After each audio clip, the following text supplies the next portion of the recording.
20 मई 2026 के बाबा के अनमोल मधुर महावाक्य सुनेंगे। आज की मुरली से पहले गीत बजा है, भोलेनाथ से निराला कोई और नहीं, ऐसी बिगड़ी को बनाने वाला कोई और नहीं। तो बाबा कहते जब गीत में गाते हैं भोलेनाथ से निराला कोई नहीं और बिगड़ी को बनाने वाला भी वही है, तो भोलेनाथ तो शिव बाबा है। कृष्ण के लिए तो नहीं कहेंगे कि वो भोलानाथ है, सबकी बिगड़ी को बनाने वाला है और ही उसकी बिगड़ी को भी बनाते हैं शिव बाबा।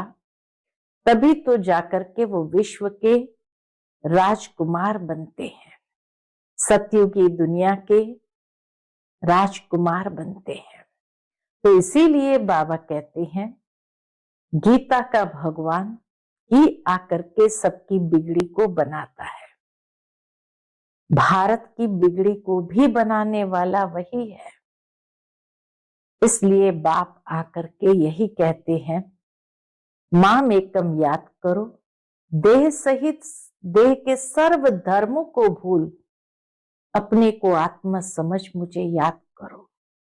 बाबा कहते ये महावाक्य श्री कृष्ण नहीं बोल सकते, क्योंकि वो खुद देहधारी है, पुनर्जन्म में आने वाले हैं। परमात्मा के लिए तो कहेंगे वो पुनर्जन्म से परे है, जन्म मरण के चक्र से परे है। तो बाबा आकर के सब बच्चों को मोहजीत बनाते हैं। देह और देह की दुनिया से मोह छुड़ाने वाला एक परमात्मा है, क्योंकि जब ये मोह छूटता है तब परमात्मा के साथ सच्ची प्रीत जुड़ती है और उस प्रीत के आधार से ही विकर्म विनाश होते हैं, आत्मा पावन बनती जाती है, मोह जीत हो जाती है। तो सुनते हैं आज के बाबा के अनमोल मधुर महावाक्य। ओम शांति। मीठे बच्चे, अपना सब कुछ ईश्वरीय सेवा में सफल कर भविष्य बना लो, क्योंकि मौत सिर पर है।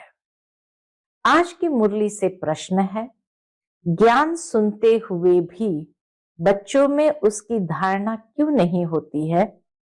उत्तर है, क्योंकि विचार सागर मंथन करना नहीं आता है। बुद्धि योग देह और देह के संबंधों में लटका हुआ है। एक तो विचार सागर मंथन करना नहीं आता,